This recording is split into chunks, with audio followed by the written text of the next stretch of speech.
శుభోదయం. నారు మంచి నోట ఓ మంచి మాట ఈ శీర్షికన ఈ రోజున మనస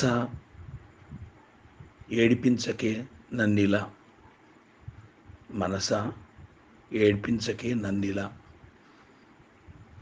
సాధారణంగా అన్ని రోగాలకు కారణం కూడా మనస్సే. అలాగే విరుగుడు కూడా మనస్సే అవుతుంది.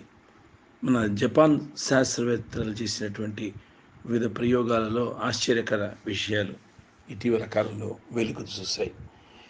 ఇంతకాలం మనం గుడ్డిగా నమ్ముతున్నటువంటి అనేక ఆరోగ్య సమస్యలకు మూలాలు మనం తీసుకునే ఆహారంలో లేవని, మన జీవన విధానంలోనే ఉన్నాయని చెప్పి తేల్చి చెప్పారు వాళ్ళు.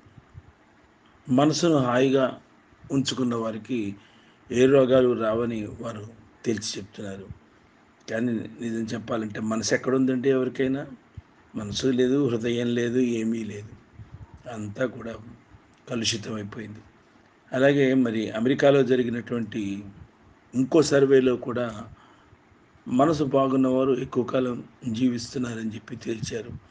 అది ప్రూవ్ అవుతుంది కదా. 100 ఏళ్ల ఆయుష్ ఉన్న వాళ్ళది సగటు ఇప్పుడు 50 ఏళ్ళకి పడిపోయింది మన ఇండియాలో. దానికి కారణం మనసు లేకపోవటమే అని తేల్చి చెప్పారు సర్వేలో. మనసు కలతబారితే లేనిపోని ఆలోచనలు చోటు చేసుకొని మరి వాటి నుంచి బయటపడటానికి మనం రకరకాల వీక్నెస్లకు బానిసలైపోతాం. రకరకాల వీక్నెస్లకు మనసులోనే పీల్చుకుంటూ ఉంటాం. వాటికి బానిసలై దురలవాట్ల పాలైపోవటం వంటివి చేస్తూ ఉంటాం. కానీ వాళ్ళు తేల్చేసేసారు అలా సర్వేల ప్రకారం. ఇటీవల కాలంలో ప్రపంచవ్యాప్తంగా డాక్టర్లు కీలక రోగాలకు మందులు ఇవ్వటం తగ్గించి లైఫ్ స్టైల్ అంటే జీవన శైలిలోని కొన్ని సరిదిద్దే పనిలో పడ్డారు డాక్టర్స్ కూడా. అందుకని డయాబెటిక్, బీపీ వంటి నిరంతరం అనారోగ్యకర అంశాలకు డాక్టర్లు ట్రీట్మెంట్ ఇచ్చే పద్ధతి మార్చుకున్నారు వాళ్ళ యాటిట్యూడ్స్. ఇదివరకు తినకూడదు రిస్ట్రిక్షన్స్ పెట్టారు చూడండి. అన్ని రకాల ఆహారాన్ని ఇప్పుడు నిరభ్యంతరంగా తినమంటున్నారు డాక్టర్లే. చాలా చక్కగా హాయిగా హ్యాపీగా తినండి, మీకు కావాల్సినవన్నీ అంటున్నారు. పొద్దుటే వాకింగ్కి వెళ్ళేవారు ప్రశాంతమైన మూడ్లో ఉండాలని చెప్పి అందుకోసం నచ్చిన పాటలు వినమంటున్నారు డాక్టర్సే. మనకి ఏం చేస్తే ఉత్సాహంగా అనిపిస్తుందో అది చేయమంటున్నారు. కొందరు వాకింగ్ ఇష్టపడితే మరికొందరు జిమ్కు వెళ్ళాలనుకుంటున్నారు. ఇంకొందరు బ్రిస్క్ వాక్ చేయాలనుకుంటే ఇంకొందరు స్టెయిర్ కేస్ వాక్ చేయాలనుకుంటున్నారు. అందుకని డాక్టర్లు పేషెంట్ల ఇష్టానికి విడిచిపెట్టేసేసి ఎంతో కొంత వ్యాయామం మాత్రం చేయమని చెప్పి సూచిస్తున్నారండి. ఒక్కసారిగా వీరి వైఖరి ఇలా మారిపోవటానికి కారణం ఏంటంటే సరికొత్త అధ్యయనాలలో వెలుగు చూస్తున్న అంశాలే కారణం. ఇలా వెల్లడైనటువంటి అనేక పరిశోధనల ఫలితాల్లో జపాన్ శాస్త్రవేత్తల పరిశోధన అధ్యయనం సరికొత్తదిగా ఎంపిక చేశారు. దీనిలో పాల్గొన్న సైంటిస్టులు ఏం చెప్తున్నారో ఇప్పుడు ఒక్కసారి చూద్దామండి. మానసిక ఒత్తిడి ఎక్కువైపోతే కనుక గ్యాస్ట్రిక్ ట్రబుల్ వస్తుంది. గ్యాస్ట్రిక్ ట్రబుల్ ఈ రోజుల్లో సర్వసాధారణమైపోయింది. 6 ఏళ్ల పిల్లల దగ్గర నుంచి 40 ఏళ్ల వాళ్ళ వరకు. కడుపులో మంట, కడుపులో గ్యాస్ సమస్యను వాయువు అంటారు. ఇది రావటానికి ముదరటానికి కారణం ఆహార లోపాల వల్ల కాదట. మానసిక ఒత్తిడి, టెన్షన్, మనసులో టెన్షన్ పెట్టుకోవటంతో గ్యాస్ట్రైటిస్ వస్తుందని చెప్పి డాక్టర్స్ తేల్చి చెప్పేస్తున్నారు. తర్వాత ఆవేశాల వల్ల కూడా బీపీ ఎక్కువ పెరిగిపోతుంది, అధిక రక్తపోటు. ఉప్పు ఎక్కువగా తినేవారికి కంటే ఆవేశాలను అదుపులో పెట్టుకొని వారిలోనే అధిక రక్తపోటు, బీపీ ఎక్కువగా కనిపిస్తుంది మనకి. అతి బద్ధకం వలన బ్యాడ్ కొలెస్ట్రాల్ వస్తుందని చెప్పారు. మరి కొవ్వు పదార్థాలు తినేవారిలో వాళ్ళకన్నా సరే తినేవాళ్ళ కంటే కూడా అతి బద్ధకం వల్ల కొవ్వు పెరిగిన వారిలోనే బ్యాడ్ కొలెస్ట్రాల్ ఎక్కువట. ఇక షుగర్ గురించి తెలియంది ఏముందంటే తీపి వార్త.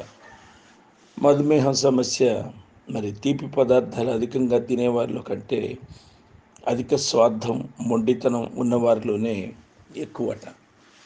అధిక స్వార్థం అంటే అధికంగా డబ్బు సంపాదన మీద, ఆర్జన మీద అడ్డదిడ్డమైన మార్గాలు తొక్కటం, 24 గంటల్లో 18 గంటలు పనిచేయటం, వీటి వలన తర్వాత మొండితనం, మూర్ఖత్వం, వీటిని వలన షుగర్ వస్తుంది. మరి అతి విచారం వల్ల ఆస్తమా వస్తుందని చెప్పి తేల్చారండి. ఊపిరితిత్తులకు గాలి అందకపోవటం కంటే అతి విచారం వల్లనే ఊపిరితిత్తుల్లో మార్పులు వచ్చి ఆస్మా వస్తుందట. మరి ప్రశాంతత లేక గుండె జబ్బులు, ప్రశాంతత లేక గుండె జబ్బులు. మరి ధమనుల్లో రక్త ప్రసరణ లోపాల కంటే ప్రశాంతత లోపించడం వల్లనే గుండె కొట్టుకోవటంలో మార్పులు వస్తున్నాయని చెప్పి తేల్చారు. అందువల్ల మనిషికి గుండె జబ్బులు వస్తున్నాయి. మొత్తం మీద శరీరంలో వచ్చే సర్వరోగాలకు మూల కారణాలు తరచి చూస్తే ఆహార అలవాట్ల వల్ల కాదని, లైఫ్ స్టైల్ సంబంధమైనవేనని తెలుస్తుంది. అందుకు వారు వివిధ కారణాలను చూపించారు. వారి అధ్యయనం ప్రకారం 50% ఆధ్యాత్మికత లోపం వల్ల, తర్వాత 25% మానసిక కారణాల వల్ల, 15% సామాజిక స్నేహ బాంధవ్యాల లోపం వల్ల, 10% శారీరక కారణాల వల్ల వీటి వలన రోగాలు వస్తున్నాయి. అందువల్ల కడుపు మార్చుకొని ఆరోగ్యాన్ని కాపాడుకోవాలని ఆరాటపడే కన్నా జీవనశైలిని మార్చుకొని ఆరోగ్యాన్ని కాపాడుకోవటం మేలని జపాన్ సైంటిస్టులు తేల్చి చెప్పారు. వీరి సూచనల ప్రకారం మనం ఆరోగ్యంగా ఉండాలంటే స్వార్థం వదిలేసేయాలి, కోపం వదిలేసేయాలి, ద్వేషం వదిలేసేయాలి, శత్రుత్వం, ఆవేశం, అసూయ, మొండితనం, బద్ధకం, విచారం ఇలాంటి వ్యతిరేక భావాలను వదిలించేసుకుంటే మంచిది. కారుణ్యం పెంచుకోవాలి, త్యాగం పెంచుకోవాలి, శాంతం, క్షమ, నిస్వార్థం, స్నేహభావం, సేవాభావం, కృతజ్ఞత, హాస్యప్రియత్వం, చిలోక్తి, సంతోషం, సానుకూల దృక్పథం ఇవన్నీ పెంచుకుంటే కనుక శతమానం భవతి అంటూ 100 ఏళ్ళు కాకపోయినా సరే 70 ఏళ్ళు 80 ఏళ్ళు బతికేస్తామండి. అది మాత్రం ఖాయం. కాబట్టి బాగా ఆలోచించుకొని చక్కగా మన ఆరోగ్యాన్ని మనం కాపాడుకుందాం. పూర్వపు లైఫ్ స్టైల్ వేరు, ఇప్పటి లైఫ్ స్టైల్ వేరు కాబట్టి ఇప్పటికీ అనుకూలమైనటువంటి వాతావరణంలో మనం వెళ్ళటం మంచిది. మీరు ఒక ఆధ్యాత్మిక ప్రవచనాలు విన్నా మనకి చాగంటి కోటేశ్వరరావు గారు కానీ, గరికపాటి వారు కానీ ఎవరు చెప్పినా సరే ఒకటే చెప్తారు. ఒక గంట సేపు పూజలో కూర్చోలేని వారు అరగంట, అరగంట కూర్చోలేని పావుగంట, పావుగంట కూర్చోలేని వారు 5 నిమిషాలు, 5 నిమిషాలు కూడా టైం లేని వాళ్ళు ఒక్క దండం పెట్టుకొని జై శ్రీరామ్ అంటాం, తర్వాత ఓం నమ శివాయ అంటూ వెళ్ళిపోండి ఆఫీస్కి అంటుంది. ఆ స్థాయికి మనం దిగజారిపోయాం. అది కూడా వాళ్ళు తెలుసుకొని పాపం ఈ విధంగా అయినా సరే వాళ్ళలో కాస్త మెంటల్ పీస్ దొరుకుతుంది, భగవద్భక్తి దొరుకుతుందని చెప్తూ ఉంటున్నారు. అతి సులువైన మార్గం కోసం మనిషి ఎదుగుతున్నాడు. అతి సులువుగా పనులు అయిపోవాలి, అతి సులువుగా తన కోరికలన్నీ నెరవేరాలి, అతి సులువుగా కోట్ల రూపాయలు ఆర్జించాలి, అతి సులువుగా భవనాలు కట్టేయాలి, అన్నీ కూడా సులభమైన మార్గంలో అతి సులువుగా సౌలభ్యంగా కష్టపడకుండా రావాలి ఆబగా అని ఆలోచిస్తున్నాడు మనిషి.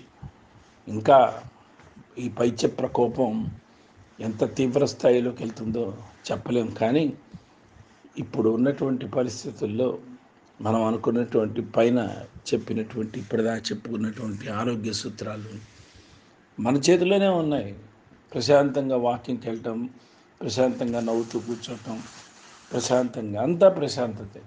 డైట్ గురించి ఆలోచన కాదు, అంతా కూడా నీ కంట్రోల్లో ఉండేది. డబ్బు పైసా ఖర్చు లేనటువంటి విషయంగా ఉంటే ఏ విధమైనటువంటి రోగాలు నీ దరికి రావు. స్వస్తి. భవదీయుడు నారు మంచి.